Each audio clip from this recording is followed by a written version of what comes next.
Hello my friends, Wiggle here. Well, working on another section of the fruit forest. This is actually the oldest section when it was started. Probably 5 years ago now. Sorry, stuck in that wire. So, super overgrown, weedy patch. Stumbling through here.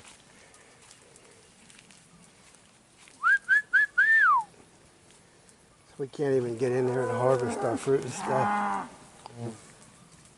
Blackberries are about ready, but to get in there, it's a bit not worth it really. You would get covered with chiggers and ticks and everything else. So I'm grazing them through first, then I'll be able to get in there and harvest. And they're really getting at those black locust trees, but that's all right. Got some hazelnuts in there, got some grapes in there. At this point, the Japanese beetles are so bad, I might as well just let the cows eat it before you feed all the stupid Japanese beetles. So they won't eat those black-eyed Susan, Rutabaga, Beckias, or whatever. They won't. It's actually in the same family as purple coneflower, Echinacea. Similar properties as well, but they won't eat those.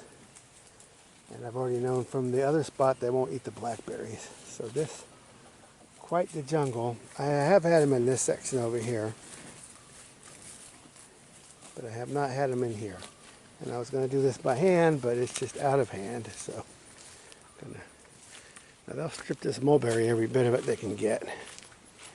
And I had done this first section by hand down through here, but it's just so overgrown. I'm just going to let them have at it. Then I could get in there and get grapes and raspberries and blackberries when the time comes. So, putting the cows to work. So this is just showing you mulberry really is excellent fodder crop. And it just grows so prolifically. So it should be part of forest and pasture, silvo-pasture, grazing system.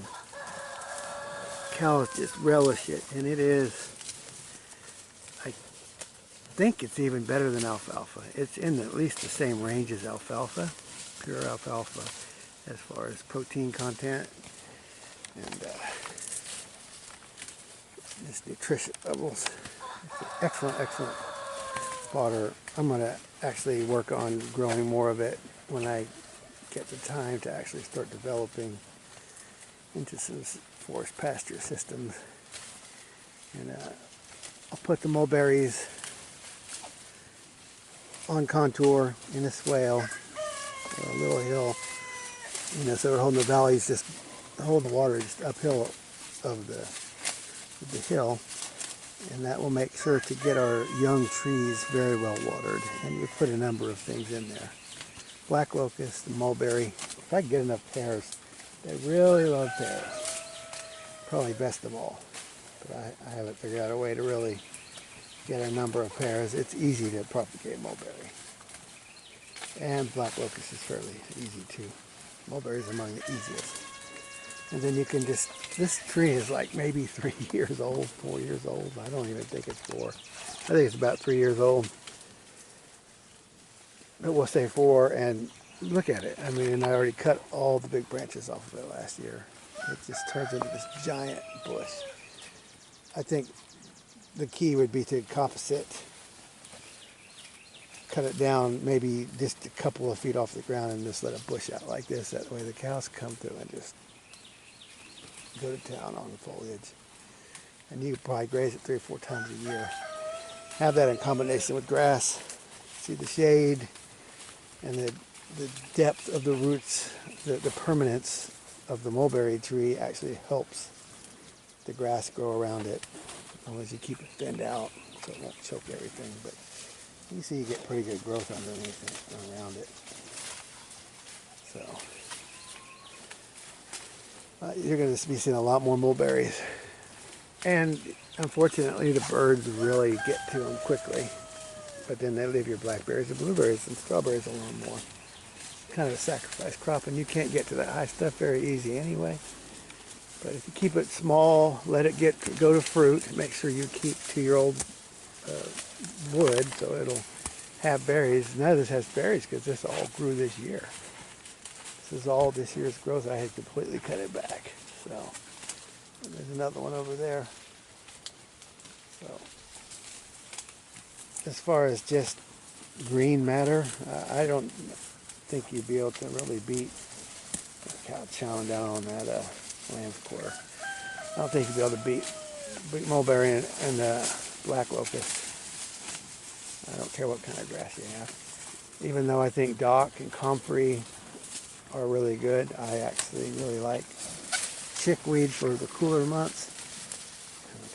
Cattle relish it, and then the lamb's quarter, man. If you just let a couple go to seed, you'll always have that stuff. And you can see it as a bad thing, but lamb's quarter is highly, highly nutritious on the level of kale.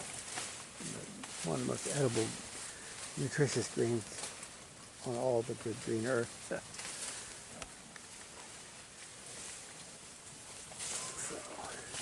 there are other ways to feed cows besides just pasture. And I really think that these multi-layer fodder systems are going a long way towards sustainability and regenerative efforts. Watch the fence. I'm sitting here babysitting to make sure they don't get past, because I do have corn and I have trees that are a little more delicate. Not in this section over here. There's nothing really delicate other than the raspberries, but they're not going to really eat them. And the grapes, but they're only going to eat a few of them. They don't like that stuff that much. Mulberry, they will destroy mulberry if you let them. But honestly, it's not going to hurt this tree. It's going to just save me the work of it. Looks like just about everybody's figured out how to get in here. So then when they finish it off, when they get full and leave, I'll walk them out for the day. I'll let them in tomorrow. I'll cut some of the tall stuff they couldn't reach, and I'll weed some of this stuff by hand and throw it over the fence. I will say with the Japanese beetles, one really good thing is the evening primrose. It is an excellent trap crop. Man, they just go to town on it. And it's just it's a biennial. It has rosette one year, next year it has tall stalks. The seed is useful. They make some kind of medicine, hair products, or primrose seed oil. Do something with it. But at least it's a trap crop full of stupid beetles. But you can see they really got the grapes, and somewhat the apples. But man, they just went to town on the grapes. So if the cows eat the grapes, like I said earlier, oh well. Like that cow over there was nibbling on some grapes. And they'll nibble on that rubus foliage for sure. But anyway, I will show you when they get full and quit eating and go rest in the shade. I'll show you what it looks like. Then I'll turn off the electric and take a break. And I don't think they eat figs either. So I'll show you what they did and didn't eat when it's a little more cleared out. So it might be interesting. Just if you don't have the manpower to keep up with the food forest, I say use cows. Can't use goats now. Goats will just destroy everything inside. Cows, they won't tear off the bark off of your trees and eat every last bit of it like those stupid goats will. And I've never had sheep, so I don't know. But anyway, this is Wiggle Out.